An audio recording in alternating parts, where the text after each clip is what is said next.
तो चलिए मेरे दोस्तों, आज हम लोग नूरजहाँ का परिचय पढ़ने वाले हैं। नूरजहाँ जो थी वो जहांगीर बादशाह की वाइफ थी। तो नूरजहाँ के बारे में छोटा सा डिटेल चलिए हम लोग पढ़ लेते हैं। ये एग्ज़ाम दृष्टिकोण से काफ़ी इम्पोर्टेंट है। तो चलिए शुरू करते हैं। नूरजहाँ का मूल नाम क्या था? मेहरुनिसा था। ठीक है, बचपन का नाम मेहरुनिसा था। और जहांगीर बादशाह से जब उनका शादी हो जाता है मेहरुनिसा का, तब जहांगीर बादशाह उनका क्या नाम दे देते हैं? नूर महल। नूर महल का मतलब क्या होता है, उसका अर्थ क्या होता है? प्रसाद ज्योति। प्रसाद का अर्थ होता है महल। जो महल को जो ज्योति देती है उसी को प्रसाद ज्योति बोला जाता है। मेहरुनिसा का नाम पहले जहांगीर नूर महल रखते हैं, फिर जब उनको ये नाम छोटा लगने लग जाता है तब उनका नाम और बड़ा रख देते हैं, जैसे नूरजहाँ रख देते हैं। नूरजहाँ का अर्थ होता है पूरा दुनिया को ज्योति देने वाली, या जग ज्योति, या जग को ज्योति देने वाली। मेहरुनिसा के जो पिता थे उनका नाम क्या रहता है? गियास बेग। ठीक है, और उनकी माता का क्या नाम रहता है? अस्मत बेगम। नूरजहाँ या मेहरुनिसा के जो पूर्वज थे वो तेहरान निवासी थे। नूरजहाँ के पूर्वज कैसे भारत में आते हैं इसी का विवरण यहाँ पे देख लीजिए। तो तेहरान में मेहरुनिसा के पिता गियास बेग प्रारंभ में एक शाह तहमास्प सफवी के अधीन वजीर के रूप में काम करते थे, लेकिन 1577 ईस्वी में शाह तहमास्प की मृत्यु हो जाती है। इसके बाद तेहरान में मेहरुनिसा के पिता की आर्थिक स्थिति अच्छी नहीं रहती है, तो वे जीविका की तलाश में भारत आते हैं। तो गियास बेग कंधार पहुंचा और एक धनी व्यापारी मलिक मसूद के काफिले में शामिल हो जाता है। अब आगे देखते हैं। कंधार में मेहरुनिसा का जन्म होता है। मेहरुनिसा का जन्म हो जाता है कंधार में। कंधार से गियास बेग एक व्यापारी मलिक मसूद के साथ फतेहपुर सीकरी आते हैं। मसूद की सहायता से वह अकबर सम्राट की सेवा में उपस्थित होते हैं। इसके बाद अकबर सम्राट के दरबार में साधारण पद पर नियुक्त होते हैं मेहरुनिसा के पिताजी गियास बेग। अब अगला पॉइंट देखते हैं। गियास बेग मिर्जा के नाम से प्रसिद्ध होते हैं दरबार में। 1595 ईस्वी में काबुल का दीवान नियुक्त होते हैं। देखिए, अब गियास बेग को पद मिलने लग जाता है और पद मिलते मिलते वो ऊंचा से ऊंचा पोस्ट पाने लग जाते हैं। तो इसके बाद क्या होता है? बाद में फिर शाही कारखाने के दीवान बन जाते हैं और दीवाने बयूतात के पद पर नियुक्त हो जाते हैं। अब अगला पॉइंट में देखते हैं। अकबर सम्राट के बाद जहांगीर बादशाह ने भी मिर्जा गियास बेग को एतमाद उद दौला की उपाधि से सम्मानित किया और संयुक्त दीवान बनाया। देखिए, पोस्ट उनका बढ़ते ही जा रहा है। इसीलिए कभी भी किसी को भी हताश नहीं होना चाहिए, लगातार मेहनत करते रहना चाहिए।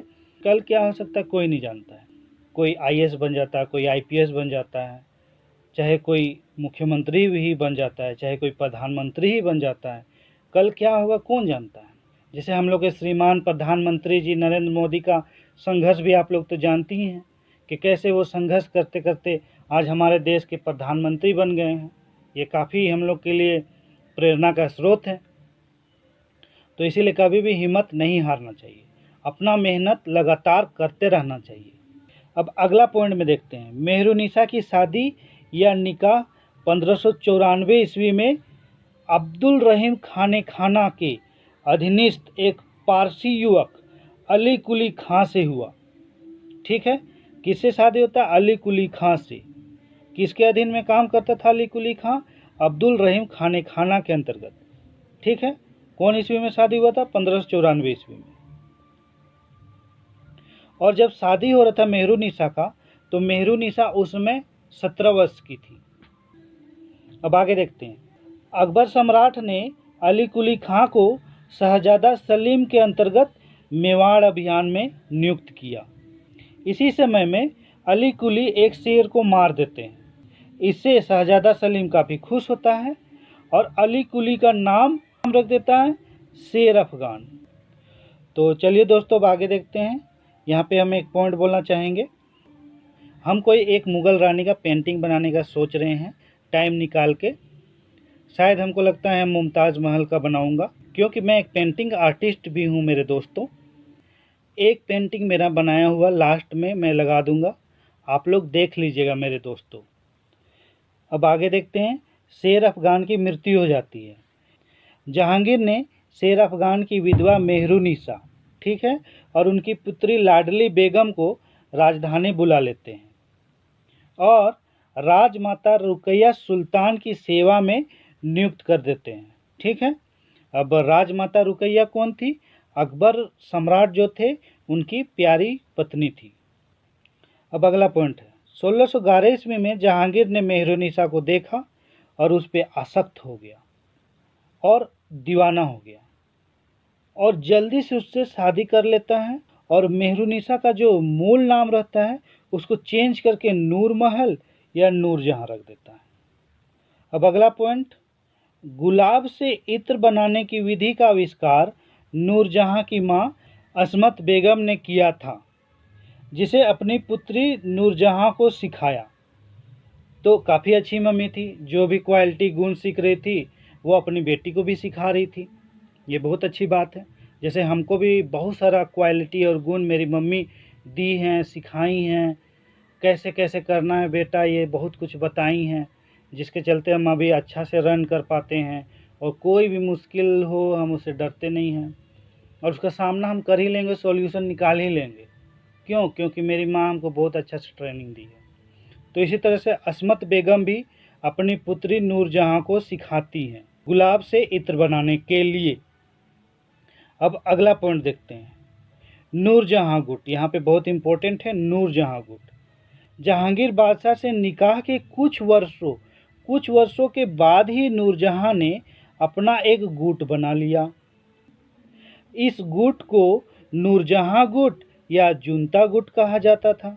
इस गुट में, चाहे नूरजहां गुट में, नूरजहां के पिता एतमाद उद्दौला, नूरजहां की माता अस्मत बेगम, नूरजहां का भाई असफ खां और शहजादा खुर्रम शामिल थे। शहजादा खुर्रम कौन है? शाहजहां। इसके बारे में अगला वीडियो आएगा बहुत अच्छा से पूरा डिटेल में। ठीक। तो जो नूरजहां गुट था या फिर जो जुनता गुट था वो 1622 ईस्वी तक प्रभाव में रहा। नूरजहां ने जहांगीर के साथ मुगल दरबार में इतना पकड़ बना लिया था कि इसके चलते उनका काफ़ी ज़्यादा महत्व बढ़ गया था। जैसे चलिए देखते पॉइंट वाइज। नूरजहां जहांगीर के साथ झरोखा दर्शन देती थी। नूरजहां जहांगीर के साथ झरोखा दर्शन देती थी। फिर दूसरा पॉइंट में आ रहा है, सिक्कों पर जहांगीर बादशाह के साथ नूरजहां का भी नाम अंकित रहता था। ये काफ़ी बड़ा बात है।